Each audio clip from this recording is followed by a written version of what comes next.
ప్రేమ.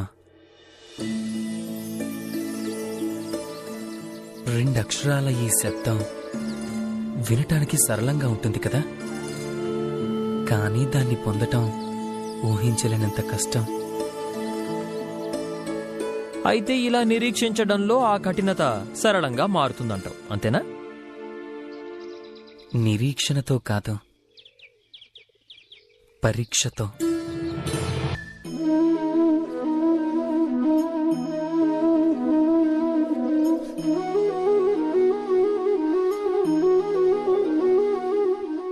ఏ వస్తువునైనా సరే బంధించటానికి ఒక బంధనం గాని ఒక తాడు గాని ఉండటం చాలా అవసరం. కానీ ఆ తాడుకి బంధించగలిగే శక్తిని ఎవరిస్తారు?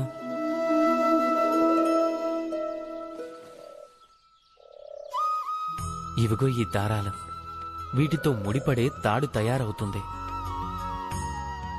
ఇప్పుడు చెప్పండి, ప్రేమని ఎలాంటి తాడుతో మీ మనసులో బంధిస్తారు?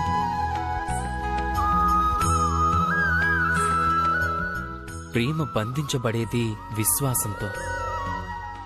ఆ విశ్వాసమనే తాడు యొక్క ఆధారం సత్యమనే దారాలతోనే ఏర్పడుతుంది. ఇక్కడ ఉత్పన్నమయ్యే ప్రశ్న ఒక్కటే, సత్యం అంటే ఏంటి? సత్యం మన కళ్ళతో చూసేదా? సత్యం అంటే మనం ఆలోచించేదా?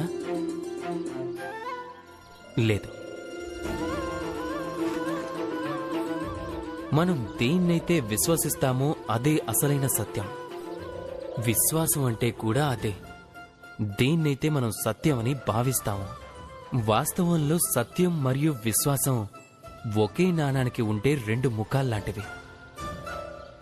ఎక్కడ సత్యం ఉండదో అక్కడ విశ్వాసం కూడా ఉండదు. ఎక్కడైతే విశ్వాసం ఉండదో అక్కడ సత్యం తన అస్తిత్వాన్ని కోల్పోతుంది. ఎవరైనా సరే సత్యం తెలుసుకోవాలనుకుంటే విశ్వాసం ఉంచండి. లోకమంతా ప్రేమమయం అవుతుంది. అప్పుడు మనసు ఆనందంతో చెప్తుంది, రాధా కృష్ణ.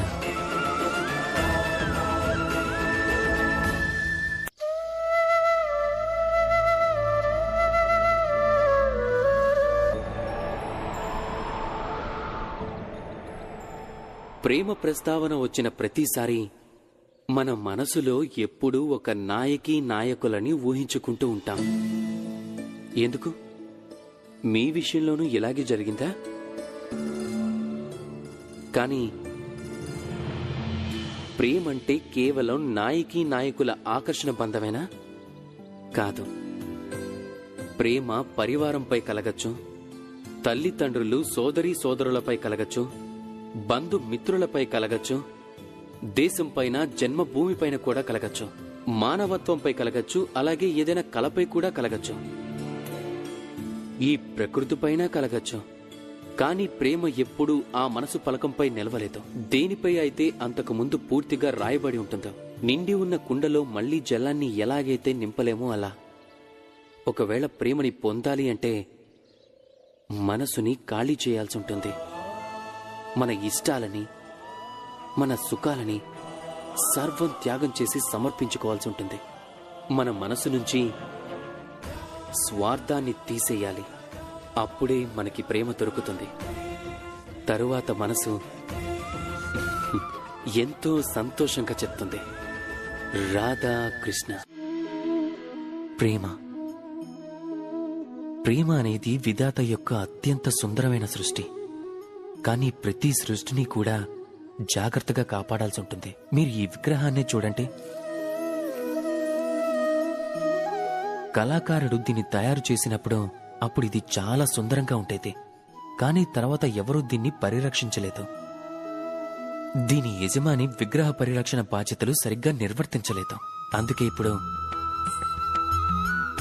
ఈ విగ్రహం చూడటానికి అందవిహీనంగా తయారైంది.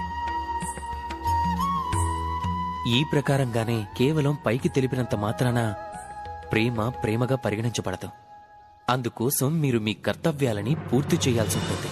దేశం యొక్క రక్షణ, పరివారం రక్త సంబంధీకుల సురక్ష, సంతానానికి సంస్కారం నేర్పించటం, జీవిత భాగస్వామి భారం మోయటం, ఈ కర్తవ్యాలన్నీ మీరు నిర్వర్తించినంత వరకు ప్రేమకి దూరం అవుతూనే ఉంటారు. ఒకవేళ మీరు ప్రేమామృతాన్ని పొందాలనుకుంటే కర్తవ్యం అనే తపస్సుకి సిద్ధంగా ఉండాలి. అలాగే మనసుతో స్మరించి తీరాలి. రాధా కృష్ణ. ప్రేమ అనేది లోకంలోకెల్లా పవిత్రమైన బంధం. కానీ నిజం చెప్పాలంటే అది బంధాలన్నింటి నుంచి ముక్తి కూడా, స్వతంత్రం కూడా.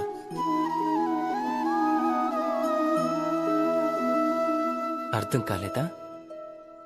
వివరంగా చెప్తాను. ఒకవేళ ఎవరైనా మీ ప్రేమని కాదు అంటే, ఎవరైనా మీ ప్రేమని అర్థం చేసుకోలేకపోతే అప్పుడేం చేస్తారు? కొందరు ముభావంగా మారతారు, కొందరు మోసం చేసి ప్రేమను దక్కించుకోవాలనుకుంటారు, కొందరు బలవంతంగా ప్రేమపై అధికారం చెలాయించాలనుకుంటారు. కానీ నిజమేమిటంటే మీరు ప్రేమించిన వాళ్లంతా మిమ్మల్ని ప్రేమించాలన్న నియమమేం లేదు. ఎందుకంటే ప్రేమ అనేది ఒక వస్తువు కాదు, అది రాజ్యమో లేక ధనమో కాదు బలవంతంగా మీ సొంతం చేసుకోవడానికి. ప్రేమంటే ఒక శక్తి. మీకోసం ఏ బంధాలనైనా తెంచుకోగలదు, కానీ స్వయంగా అది ఏ బంధాల్లోనూ చిక్కుకోదు. కాబట్టి ఎవరినైతే మీరు ప్రేమిస్తారో వాళ్ళని స్వేచ్ఛగా వదిలేయండి. ఎందుకంటే స్వేచ్ఛ అనే భావం జీవులకి అన్నిటికంటే ప్రియమైనది. మీ ప్రేమ స్వచ్ఛమైనదే అయితే అది తప్పకుండా గెలిచి తీరుతుంది. అంతవరకు నిస్వార్థ భావంతో ప్రేమించండి. స్వార్థం తొలగిపోయిందంటే అప్పుడు ప్రేమ మీ సొంతం అవుతుంది. దానితో మనసు ఆనందమయమై అంటుంది, రాధా కృష్ణ.